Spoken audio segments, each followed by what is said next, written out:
Olá, meu nome é Ney Herman. Muito obrigado por permitir que eu entre em sua casa neste momento. Está começando mais uma edição do programa Lente Aberta aqui na TVE, a TV educativa dos Campos Gerais. Hoje nós vamos falar sobre um tema muito interessante: como negociar o Bitcoin ou a Bitcoin. Comigo no estúdio está Carlos Augusto de Carvalho, que é um especialista em criptomoedas, já que o Bitcoin ou a Bitcoin é uma criptomoeda. Muito bem-vindo. Obrigado, Ney, pelo convite. Vamos tentar explicar da melhor forma possível para todo mundo. Agradeço a sua presença novamente e agradeço a você que está em casa nos acompanhando. Fique com a gente, vai ser interessante.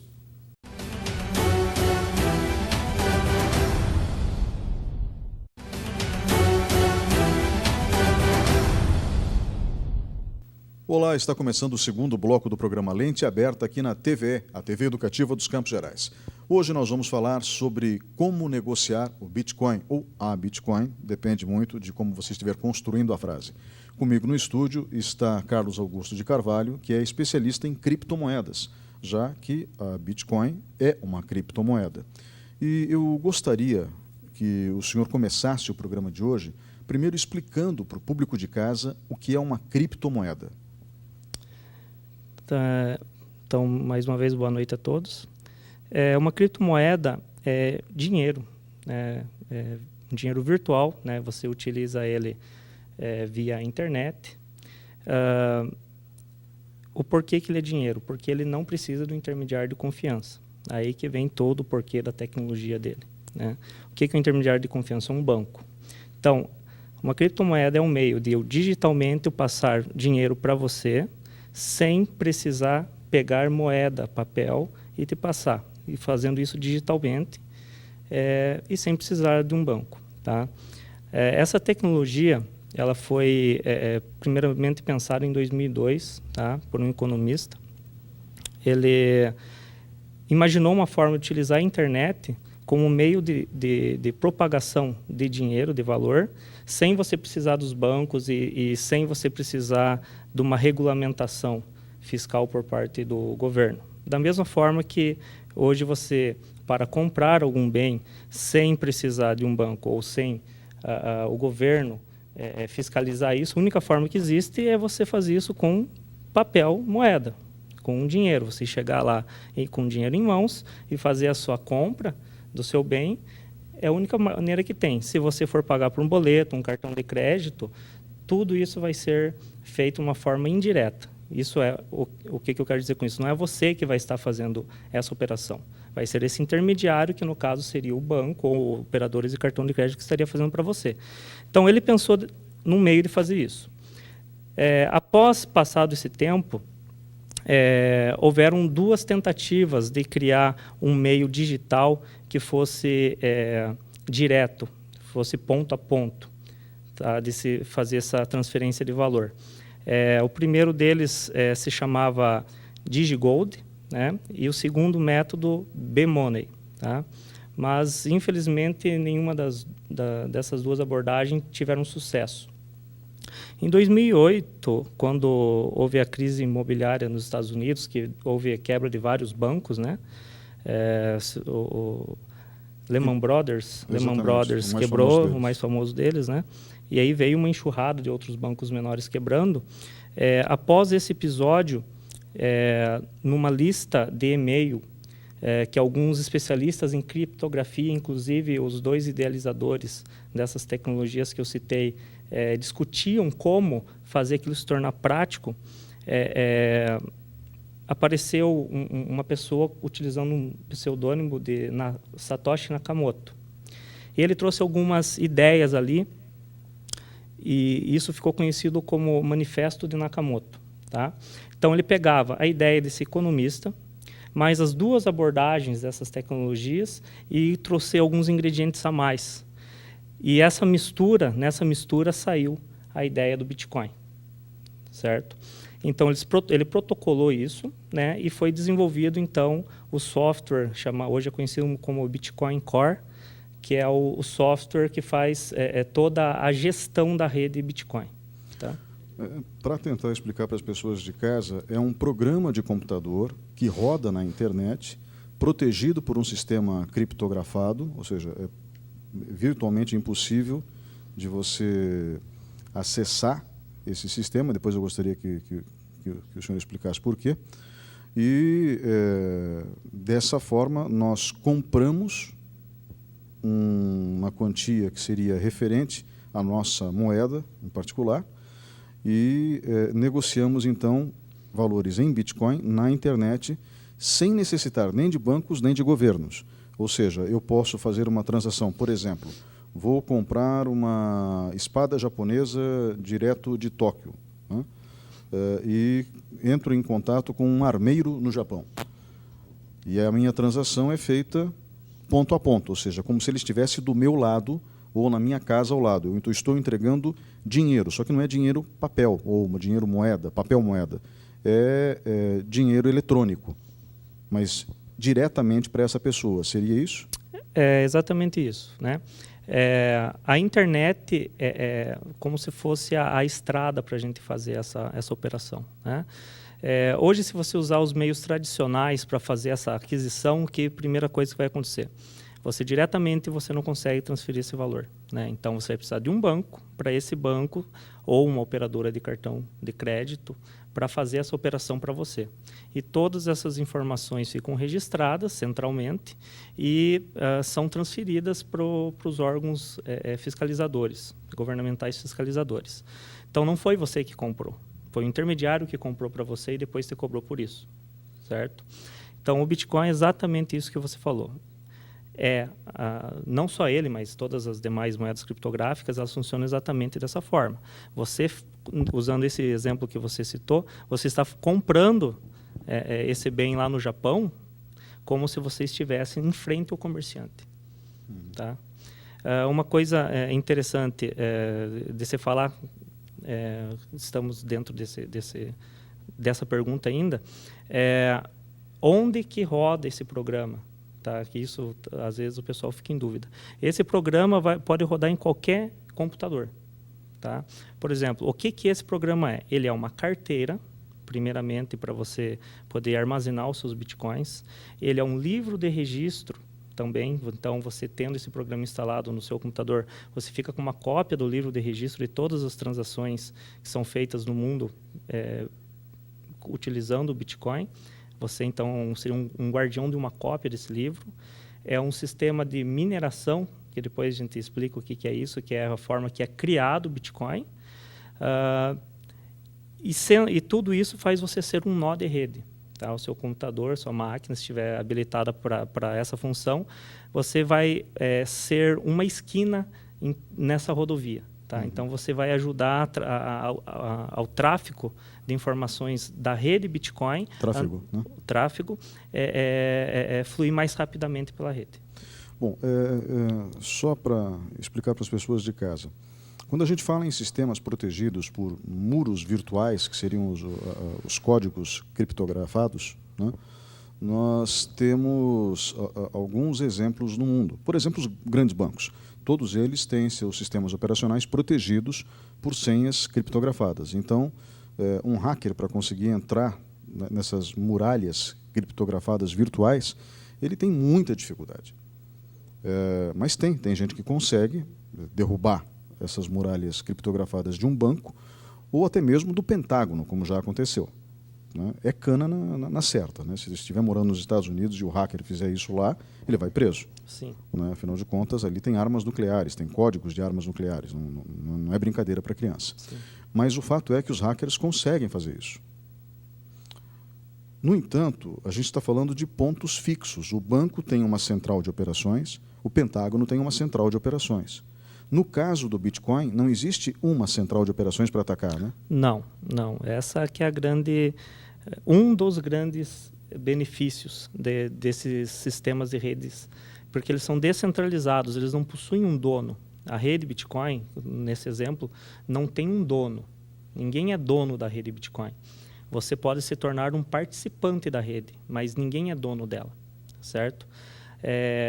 Os bancos, o próprio Pentágono, o governo, eles possuem centrais de servidores.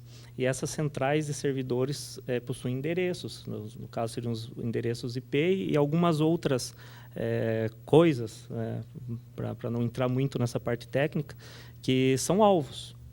E por eles serem pontos fixos, você tem, vamos falar assim, tempo suficiente para você explorar vulnerabilidades naquele ponto. Você sabe qual que é o endereço, você sabe aonde está. Então, você consegue fazer dessa forma, você consegue explorar vulnerabilidades por mais tempo que levar. É assim que os hackers...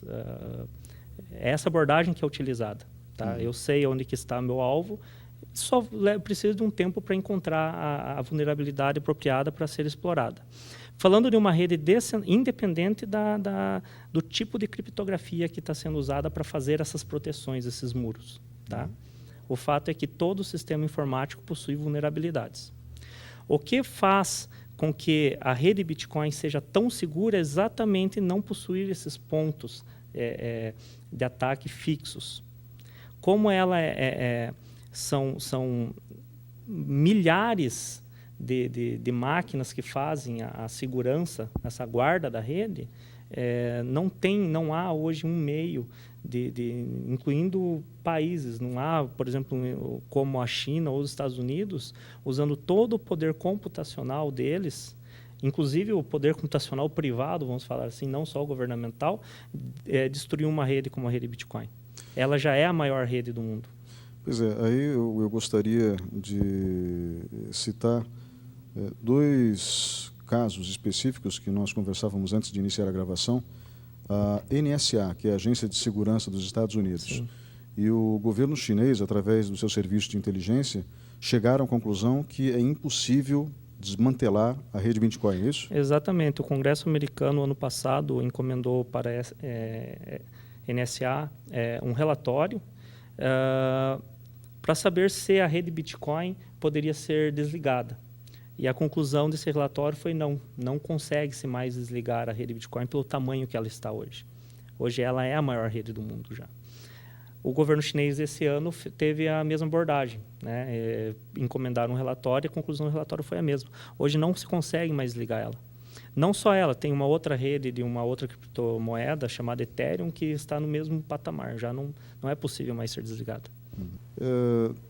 Dentro disso que nós estamos conversando até agora, o que eu estou tentando mostrar para o público é o que é, em primeiro lugar, o Bitcoin e como ele funciona, e se é seguro ou não é seguro, e pelo que você acaba de descrever, é seguro.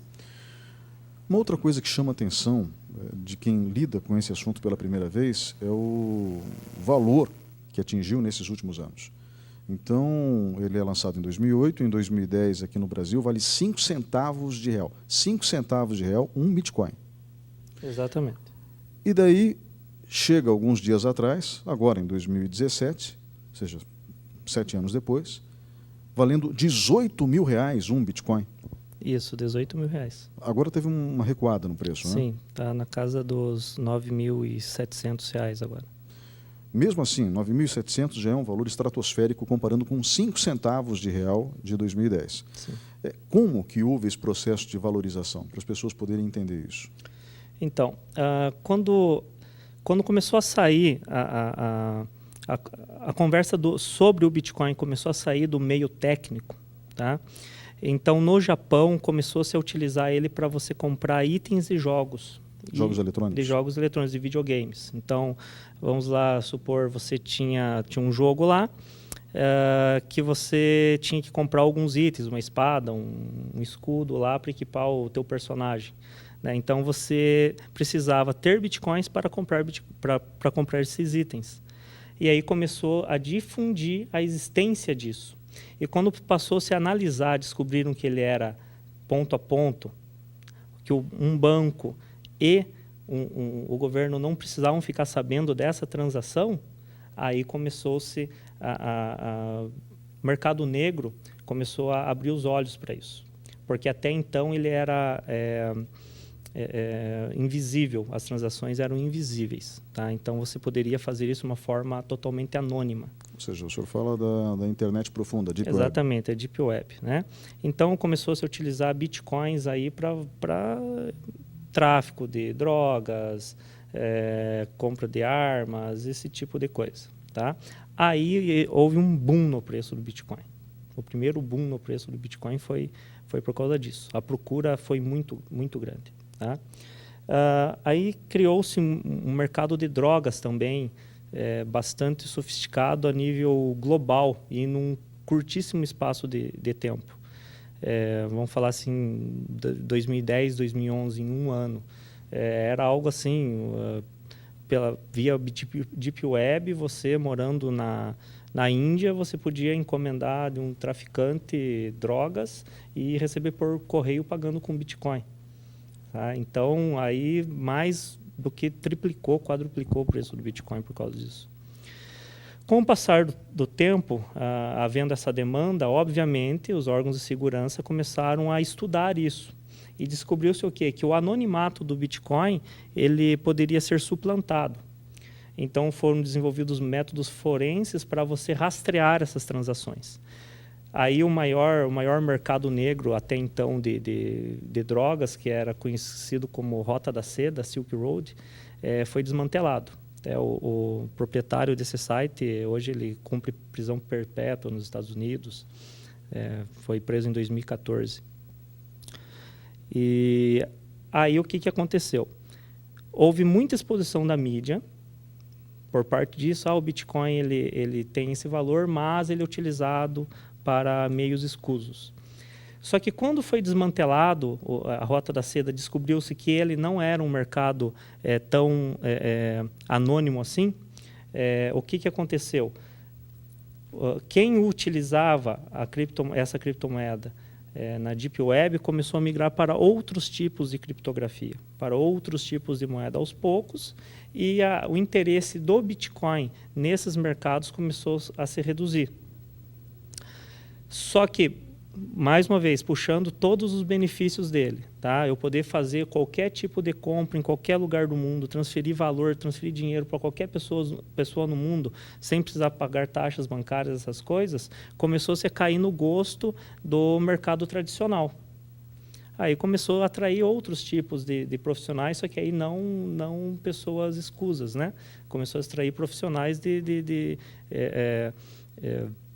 no mercado tradicional. Começou-se a diminuir a volatilidade, apesar de ser ainda ser enorme a volatilidade dessa moeda, que nem citamos, de 18 mil caiu para... De 5 centavos em 2010, bateu 18 mil reais agora em 2017 e caiu, estamos em 9.700 mais ou menos, nesse momento. O nome disso é volatilidade, né? Essa onda de preços, né? Quanto mais está se divulgando todo dia, cada dia está se falando mais essa moeda, e vindo mais pessoas de bem para esse mercado, a tendência é controlar esse preço, tá? Diminuir cada vez mais essa volatilidade e ficar mais fácil de você usar. No Japão, dia 1º de abril agora, passou-se a aceitar o Bitcoin como um dinheiro. Então, você pode ir hoje em mais ou menos 160 mil estabelecimentos comerciais no Japão que já estão em modo de teste para aceitar essa criptografia como método de pagamento e comprar bens e serviços lá. Tanto é que hoje o Japão é o terceiro maior mercado de bitcoins do mundo. Até o mês passado foi o segundo por um breve período de tempo, mas a tendência é se estabilizar em terceiro. Agora, desde o dia 1º de junho, algo semelhante está acontecendo na Austrália, tá? Barbados, que é uma ilha agora, aqui da América Central, junto com Costa Rica, Jamaica, estão estudando digitalizarem o seu dinheiro. Barbados já começou esse processo, então a tendência deles é acabar com a sua moeda papel e ficar apenas com o seu dinheiro digitalizado. Esse é um processo que já está até bem avançado, por sinal. Enfim, é um dinheiro, um tipo de dinheiro, se não o Bitcoin em si, alguma outra criptomoeda, veio para substituir o dinheiro que nós utilizamos no dia a dia. Eu consegui entender. Agora, como que a gente compra o Bitcoin? Perfeito. Existem algumas casas de câmbio virtuais e lojas físicas também que você pode comprar ele. Tá? Eu vou citar um exemplo aqui de um site que nós usamos bastante, que é o Mercado Bitcoin. Tá? www.mercadobitcoin.com.br. Você acessa esse site, como você vai precisar fazer um cadastro, como se estivesse abrindo uma conta bancária. Tá? Você, após feito esse seu cadastro, leva um período de 24 horas para eles validarem sua conta. Você faz um depósito em alguma conta deles e manda uma imagem do comprovante de depósito para eles. Mas, em até 24 horas após você mandar essa imagem, esse valor que você depositou na conta deles vai aparecer na sua conta no mercado Bitcoin como um crédito. Esse crédito você utiliza para comprar lá nesse site específico 2 criptomoedas, uma é Bitcoin e outra é Litecoin. Então você escolhe o que você quer comprar e compra. A partir desse momento você pode instalar no teu smartphone, por exemplo, ou no teu notebook, uma carteira Bitcoin, tá? E transferir da sua carteira, que estaria aí no caso no mercado Bitcoin, para a sua carteira no seu smartphone, por exemplo. Bom, então, num primeiro momento eu me cadastro, faço a negociação. A partir de quantos reais eu posso fazer a negociação? A partir de R$50. O Bitcoin tem 8 casas decimais após a vírgula. É porque nem todo mundo tem R$ 9.700 para comprar um Bitcoin. Sim. Né?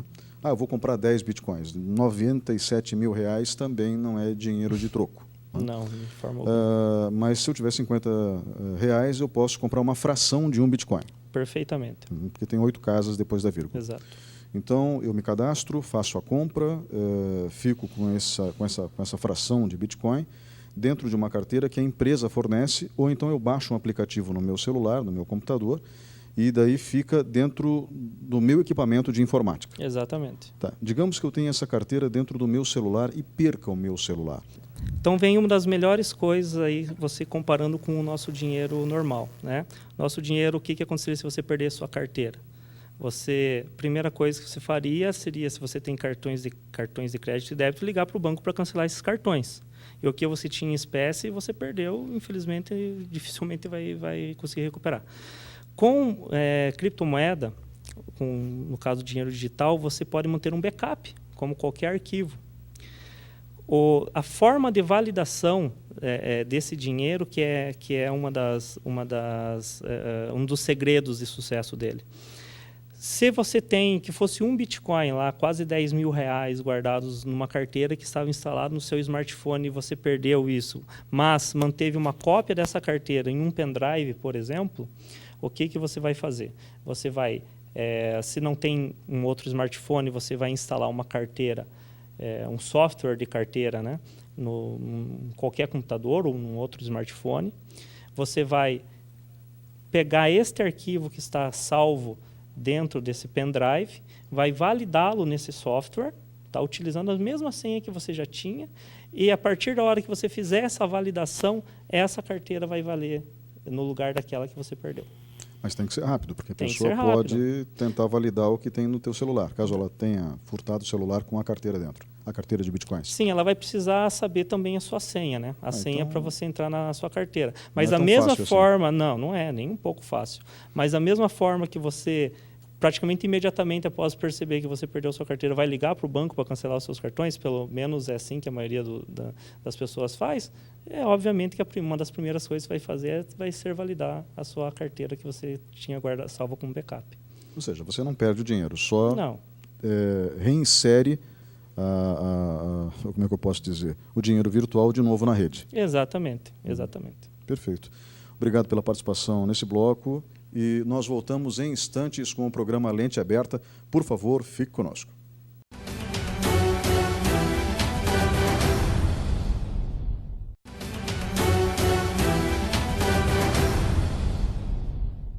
Olá, estamos de volta com o terceiro bloco do programa Lente Aberta. O tema de hoje, como negociar a Bitcoin. Comigo no estúdio está Carlos Augusto de Carvalho, que é especialista em criptomoedas. Lembrando que a Bitcoin é uma criptomoeda. Ou o Bitcoin, também a gente pode utilizar dessa forma, ou nos referimos dessa forma no masculino à moeda, porque muitas vezes estamos falando do programa de computador, então o Bitcoin. Mas eu gostaria de continuar nossa conversa e saber o seguinte: como o tema de hoje é a negociação, não apenas a explicação do que é, nós demonstramos no bloco anterior que é seguro, falamos sobre as definições, ou seja, mostramos, enfim, que é algo viável e que é algo presente no mundo, e pela cotação que ele atinge. Hoje, um Bitcoin está cotado em R$ 9.700 aproximadamente. Sim. Nós temos a sensação que é um daqueles processos irreversíveis. Ou seja, a internet é irreversível, o smartphone é irreversível, enfim, não há como fugir de determinadas realidades. A moeda virtual, ela demonstra ser muito prática nesse caso específico, porque é um processo que eu não tenho que pagar nada para um banco, por exemplo. Eu não preciso disso. Eu tenho uma negociação direta com o senhor, por exemplo, e essa negociação direta acaba sendo feita sem intermediários. Exatamente. Eu não preciso do governo, não preciso, aliás, isso é muito interessante às vezes, não preciso de uma instituição financeira, seja ela qual for, e posso então fazer a transação normalmente como eu faria com papel moeda comum. Sim. Mas digamos que eu encare o Bitcoin como um ativo financeiro, compra e venda. Certo. Baseado na cotação. Então, digamos que aproximadamente 2 meses atrás, o Bitcoin estava custando R$5.000. Acho que era mais ou menos isso, talvez menos até. E agora se encontra em 9.700, mas bateu na casa de 18 mil. Eu posso também encarar o Bitcoin como um investimento? Sim. O grupo ao qual eu represento, a CSG, nós encaramos as criptomoedas hoje como investimentos. Elas ainda não são tão práticas para você, por exemplo, ir ali numa panificadora pagar um cafezinho com ela. Ainda não se chegou a esse nível, principalmente falando de Brasil. Na Europa já é um pouquinho diferente isso. Quando você quer, da mesma forma que eu expliquei no bloco anterior, a questão da compra, também funciona a venda. Então, se você, por exemplo, naquele nosso exemplo dos R$50, foi e comprou uma fração de Bitcoin, no mercado Bitcoin, por exemplo, e gostaria de vendê-lo minutos após a compra, isso é perfeitamente possível, e você faz essa negociação praticamente instantaneamente. Uhum. Então, eu posso fazer compra e venda sem problema algum. Sem problema algum, né? Existem, como esses sites, né? Eu dei o exemplo de um deles, aqui no Brasil são mais 7, são 8 casas de câmbio virtuais. Existe uma delas que é chamada de Bitcoin to You, o nome dela é Bitcoin to You, o site é o www.bitcointoyou.com.br. Aliás, .com apenas, não tem o .br. Ela tem uma loja em São José dos Pinhais. Então, você pode ir lá, como se você fosse comprar dólar aqui, por exemplo, em Ponta Grossa. Você pode ir em São José dos Pinhais e na loja física da Bitcoin to You comprar criptomoeda lá.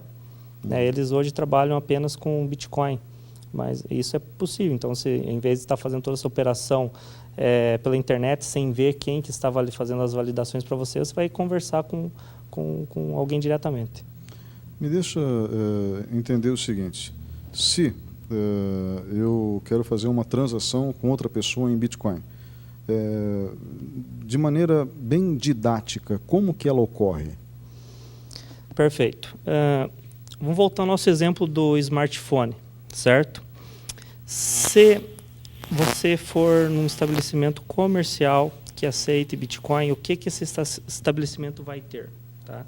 Eles vão ter uma carteira na qual você vai fazer a leitura de um QR Code, né, um código QR, e transferir Bitcoins para a carteira deles.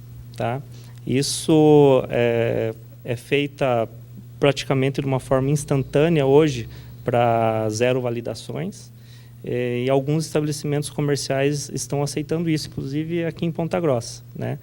Então, o comerciante já vai estar preparado para isso. Então, você vai lá, né, vai comprar o seu produto e nesse software de carteira que você tem instalado no teu smartphone, você vai numa determinada opção, que é a leitura de um código, que é o código referente à carteira do destinatário. Ok? Após fazer a leitura desse código, você vai digitar ali a quantidade de bitcoins que você vai transferir e confirmar. Simples dessa forma. A validação toda, ela leva em torno de meia hora para ser feita. A cada 10 minutos é feita uma validação. Tá? A rede funciona dessa forma. Então, em média, em 30 minutos, o comerciante já vai ter registrado esse valor lá. Isso a gente está falando de negociação física, né? E negociação pela internet. Então, vou comprar, voltando ao exemplo do bloco anterior, uma katana ou katana, depende da pronúncia, ou seja, uma espada japonesa para minha coleção pessoal. E daí eu faço essa compra. Como ocorre o processo de transferência de bitcoins entre um e outro?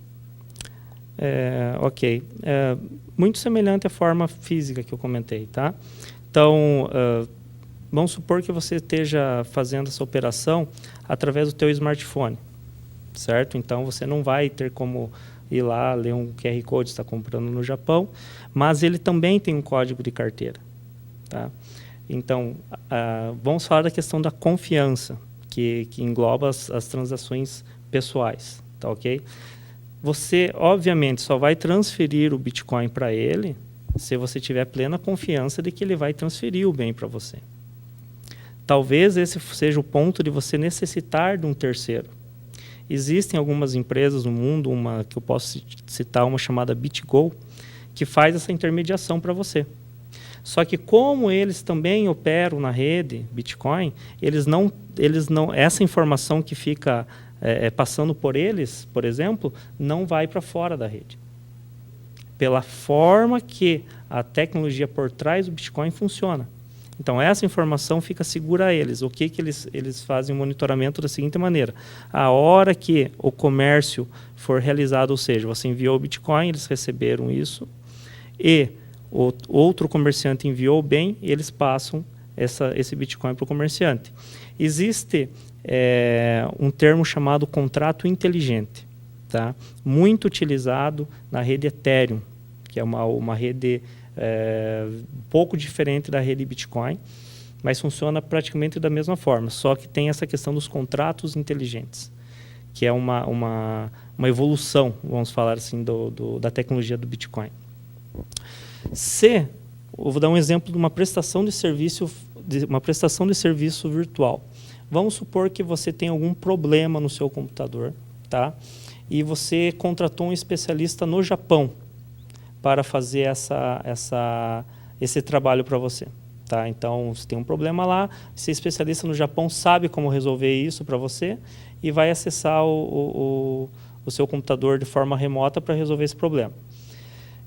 Pode ser feito um contrato inteligente que vai funcionar assim. Você vai depositar uma quantidade de bitcoins, seria a prestação de serviço. Esse contrato inteligente é um programa que está rodando dentro da blockchain Ethereum. Então, ela não está fisicamente no seu computador e nem está fisicamente no computador do terceiro, quem vai prestar o serviço para você. Após ele fazer o serviço, esse contrato consegue verificar ele mesmo de forma autônoma se o serviço foi realizado. E caso o serviço, a resposta seja sim, ele foi realizado, esse contrato automaticamente faz o pagamento para essa pessoa. E essa questão dos contratos inteligentes veio para resolver essa questão da necessidade de um terceiro para você fazer um comércio internacional mesmo utilizando o Bitcoin. Então, com ele, você consegue fazer dessa forma. Hoje já existem estudos de cadeias logísticas inteiras, a IBM está envolvida nesse tipo de estudo, Toyota também, para se tornar isso de uma forma prática. Como fazer um contrato inteligente que eu consiga fazer com que aquele item que está na prateleira, ou garantir que aquele item que está na prateleira seja despachado mediante um pagamento com moeda virtual sem eu precisar ter um terceiro de confiança. Então, isso na rede Ethereum já é possível. É possível de forma simples, vamos falar assim, sem um estudo muito aprofundado em linguagem de programação. Na rede Bitcoin é possível, só que aí, para fazer esses contratos inteligentes, precisa assim, de um conhecimento muitíssimo avançado em linguagens de programação. Então, a rede Ethereum veio para simplificar um pouco isso. Perfeito. Em relação ao Bitcoin, a gente fala do Bitcoin no programa de hoje porque foi a primeira criptomoeda, Sim. pelo menos a primeira que teve sucesso. Não sei se surgiu alguma antes. Foi a primeira mesmo. Foi a primeira mesmo. Nós temos uma limitação, ou seja, existe um número finito de Bitcoins que vai ser colocado no mercado? Sim, o número é 21 milhões, tá? Hoje existem aproximadamente em circulação já 16.350.000 bitcoins e esse número de 21 milhões ele vai ser batido no ano de 2142. Bastante tempo, né? Bastante tempo, né? Eu acho que eu não vou estar aqui para ver esse número. Eu também acho que não. Mas ele foi pensado dessa forma para ele ser deflacionário, né? Se a gente for analisar hoje a quantidade de pessoas que existem no mundo com acesso à internet, o número é 3 bilhões de pessoas. Tá? Se já existissem os 21 milhões de bitcoins em circulação, mesmo assim não existiria nunca um bitcoin para cada pessoa. Então, se a gente, em tudo que a gente já conversou, a gente usar o componente de oferta e demanda, é um bom explicativo do porquê o bitcoin está no preço que está. Tá? A tendência é, daqui 2 anos, ele está custando algo em torno de R$40 mil. Tá?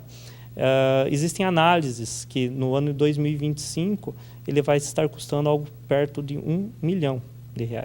Tá? Tem gente que fala isso em dólares, a gente fala, nosso grupo fala em reais.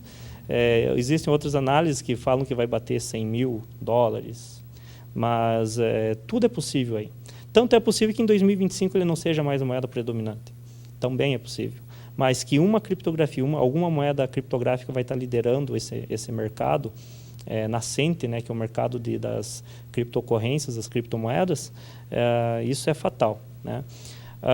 Há estudos também que dizem o seguinte: ano de 2030, o mercado das criptoocorrências vai estar batendo a casa dos $5 trilhões. Se nós estamos falando, eu citei o Japão, citei a Austrália, Barbados, Filipinas também está bem avançado nesse quesito. A questão regulamentação dos Estados Unidos está andando. A China, que até um tempo atrás especulava se queria proibir o Bitcoin, não vai.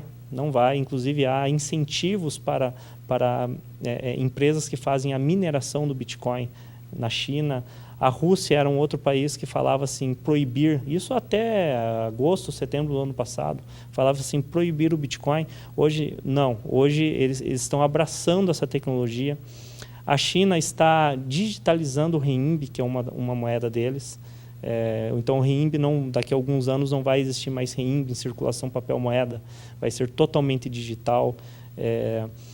É uma maré que não vai ter, isso é um tsunami, não é uma maré. Tá? Isso não tem como parar mais. Tá? A grande questão que os governos estão vendo hoje, que não estão mais, toda essa conversa de proibir as criptomoedas está caindo por terra pelo seguinte: eles veem que se a moeda deles for digitalizada, eles vão conseguir resolver o problema, até de certa forma eles teriam razão, de lavagem de dinheiro, que é o grande mal que beneficia traficantes de tudo que é coisa. Né? Se você controlar isso dentro da tecnologia subjacente do Bitcoin, que é a tecnologia que está por trás, você vai conseguir controlar isso, se for emitido por um órgão central. Né? O que é mineração? Então, mineração é o processo de você criar Bitcoin. Tá? O termo mineração, ele vem justamente do paralelo de mineração de ouro. Tá? É um processo que todos esses computadores, que hoje não são mais computadores, são equipamentos construídos com um único propósito. O único propósito dele é encontrar Bitcoin. Tá? Então, se você opera alguns desses mineradores, dessas máquinas, está participando da rede, a cada 10 minutos um bloco, que seria, para ficar mais simples de todo mundo entender, seria um arquivo, tá? Um arquivo de texto com uma senha muito forte. E todas essas máquinas concorrem por descobrir qual que é a senha desse arquivo. E a máquina que eventualmente consiga, dentro desses 10 minutos, descobrir a senha desse arquivo, vai abrir esse arquivo e dentro desse arquivo existe um prêmio. O prêmio hoje são 12 bitcoins e meio. Por causa dessa concorrência de você ter que procurar fazer força para encontrar a solução desse problema, que seria a senha, para abrir esse arquivo, então o nome desse processo é chamado de mineração, comparando com o processo de você procurar ouro, né? Quais são as duas receitas que os mineiros, que são os guardiões da rede Bitcoin, têm, né? Uma é a mineração, só que a cada 10 minutos um apenas encontra esse prêmio, e o outro, que é o grande fator, o grande incentivador econômico da rede, são as taxas de transação, que todas as transações feitas com a moeda tem que ser paga uma taxa, e essa taxa vai para o mineiro que fez o registro nesse arquivo. E a cada 10 minutos um arquivo novo é encontrado. E de quanto é essa taxa? Ela varia muito, né? A taxa global média hoje está girando em torno de $1. Mas dependendo da operação, tem gente pagando $1.000 aí, dependendo do que está fazendo. Aí você pode regular isso, mas a taxa global média é $1, independente do tamanho da tua transação. Eu entendo. Mas por que eles cobram essa taxa? Então, isso já está implícito no protocolo do Bitcoin, tá? Então, isso existe desde sempre. Um incentivo econômico. Existe um consumo de energia elétrica enorme para você manter esses equipamentos funcionando, muito grande mesmo. Tanto que aqui no Brasil, o consumo é tão grande que, pelo valor da nossa energia elétrica, não vale a pena você tentar minerar Bitcoin. Não vale a pena, tá? Vale a pena aqui no Paraguai, que é 10% do nosso custo de energia elétrica, e não vale a pena aqui, não, de forma alguma. Para você ter uma ideia, Ney, a cada 10 minutos, então um arquivo é descoberto. A cada 10 minutos, mais ou menos, $500 mil, ou seja, $500 milhão é gerado em taxas de transação para os mineiros, tá? Esse é o grande incentivador econômico para você poder manter um equipamento desse ligado, que realmente consome muita energia elétrica. Num país como o Paraguai, o retorno sobre o investimento desse equipamento é em torno de 2 anos e meio. E no Brasil não existe? Não existe forma de você retornar, porque o tempo de vida médio de um equipamento desse é de 2 anos e meio a 3 anos. Por causa das mudanças tecnológicas? Por causa da atualização tecnológica que precisa ser feita. Se aqui no Brasil o custo de energia elétrica é 10 vezes maior do que nesse exemplo que é o Paraguai, então o teu retorno sobre investimento demoraria 10 vezes mais. Como a cada 3 anos você tem que atualizar a tua tecnologia, nunca fecharia essa conta. Então, isso é impossível, infelizmente, aqui no Brasil. Existe alguma criptomoeda brasileira? Então, o nosso grupo CSG, nós estamos desenvolvendo uma criptografia chamada TGO, e se tudo der certo, agora a partir do dia 1º de julho, ela vai estar online. Tem alguns detalhes que nós estamos resolvendo. A partir do dia 16, nós convidamos já 3 empresas para fazer uma auditoria do código dessa criptografia. Essa criptografia ela vai servir para ser um fiel de balança de investimentos de startups, né, que seriam empresas de base tecnológicas. Como se você fosse um investidor anjo e quisesse investir numa empresa dessas, você teria que encontrar um local, gastar para ir até esse local para ouvir as propostas que estariam fazendo para você e tudo mais. Com a criptografia fica tudo mais fácil. O nosso grupo, por exemplo, atualmente, nós temos investimentos em 37 projetos mundo afora. Infelizmente, nenhum aqui no Brasil. Infelizmente. E nós conseguimos fazer tudo isso baseado aqui em Ponta Grossa. Então, via a criptografia.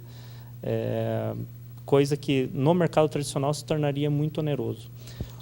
Uma coisa que é interessante aí de falar é que já existiram outras pseudo criptomoedas aqui no Brasil, mas infelizmente todas fraudes, e isso ainda tem bastante, utilizam da falta de conhecimento popular sobre esse mercado para aplicar golpes, infelizmente. Bom, então a orientação para quem está nos vendo agora, nos assistindo, é que não caia em contos Sim. estrambólicos. Exatamente. Façam a devida diligência, pesquisem, né? Se aprofundem antes de fazer investimento em qualquer tipo de coisa, né? Segurança, se a poupança fosse tão segura, na década de 90 o governo não tinha bloqueado todas elas, né? Então, com isso aqui no Brasil, a gente sabe que nada é seguro. Mas no caso de criptografia, é tudo muito público. Quando o projeto é bom, ele é sério, em algum momento, e isso antes dele ir ao mercado, ele se torna público. É o que o nosso projeto vai fazer agora, dia 1º de julho. E tem muitas coisas. Aqui no Brasil hoje, eu fico até tentado a citar alguns nomes, mas não vou fazer isso. Não, tudo bem. Mas tem 3 golpes em andamento, tá? Que estão realmente enganando o pessoal e vai levar mais um tempo aí para o pessoal cair em si, né? Espero que alguém esteja vendo aí, faça um exame de consciência e siga esse conselho, né? Não escute ninguém, faça a sua própria diligência, faça a sua pesquisa, que vai ver que a análise é mais simples do que realmente aparenta ser. Bom, estamos chegando ao fim do programa. Eu só quero aqui elogiá-lo, porque é interessante ver que a primeira criptomoeda brasileira, dentro de um nicho específico, é verdade, mas está sendo criada, desenvolvida em Ponta Grossa. Então, é muito interessante isso. Então, parabéns. Obrigado. Antes de mais nada. E uma curiosidade apenas, já que é um campo tão novo, teoricamente, os profissionais, o trabalho das pessoas envolvidas, dos desenvolvedores, dos programadores, deve possuir um alto valor agregado. Sim. Vocês têm encontrado mão de obra com facilidade ou não? Infelizmente não. Infelizmente não. Conhecemos alguns técnicos aí Brasil afora, né? Todos estão muito bem empregados e hoje nós temos uma mão de obra especializada já, só que não é suficiente para tocar os projetos que nós queremos fazer com a velocidade que nós precisamos, né? Até hoje, imediatamente, eu precisaria de mais 2 desenvolvedores e, infelizmente, a gente não consegue encontrar esse profissional pronto. Nós temos que lapidá-lo e isso, infelizmente, também leva um pouco de tempo, né? Só para você ter uma ideia, o nosso desenvolvedor-chefe, posso falar dessa forma, ele precisou trancar o curso dele de ciência da computação, até porque lá não havia esse conhecimento que ele já tinha para poder trabalhar, né? Ele falta 1 ano aí para ele terminar o curso, esse ano ele vai trabalhar, o ano que vem ele volta, mas justamente porque senão o projeto ia levar mais tempo ainda, porque não temos outras pessoas para adicionar a equipe para tornar isso um pouco mais rápido. Até fica um apelo, com um apelo aí, o pessoal que queira entender o que é a programação, o que precisa aprender, não é nada de outro mundo, só que precisa realmente ter um estudo um pouquinho diferente do que está aí sendo feito no habitual. Então, nossa plataforma ela estava online até um tempo atrás, ficou alguns dias online, tivemos problema porque ela opera dentro de uma blockchain, né? Não uma blockchain desenvolvida por nós, dentro da blockchain Ethereum, e aí tivemos alguns problemas, mas agora a partir do dia 1º de julho ela vai estar online. Lá vai ter um campo que é para pessoas interessadas em entrar em contato e enviar currículos para que a gente possa selecionar pelo menos 2 pessoas aí para integrar a equipe de desenvolvimento. Senhor Carlos Augusto de Carvalho, especialista em criptomoedas, muito obrigado pela sua presença aqui na TV Educativa dos Campos Gerais. E muito obrigado a você que estava em casa nos acompanhando. Ponta Grossa é assim, é interessante, né? Ou seja, você olha para o lado e vê uma joia bruta sendo lapidada. Nossa cidade é repleta de talentos. E cá entre nós, esse assunto que foi abordado hoje faz parte de um futuro inevitável. É muito provável que outras moedas também sejam digitalizadas, que tudo seja virtual e não real, ou que tenhamos uma parcela pequena no mundo real, no mundo físico. Eu espero que o programa tenha ajudado. Um grande abraço a todos novamente. Voltamos na semana que vem.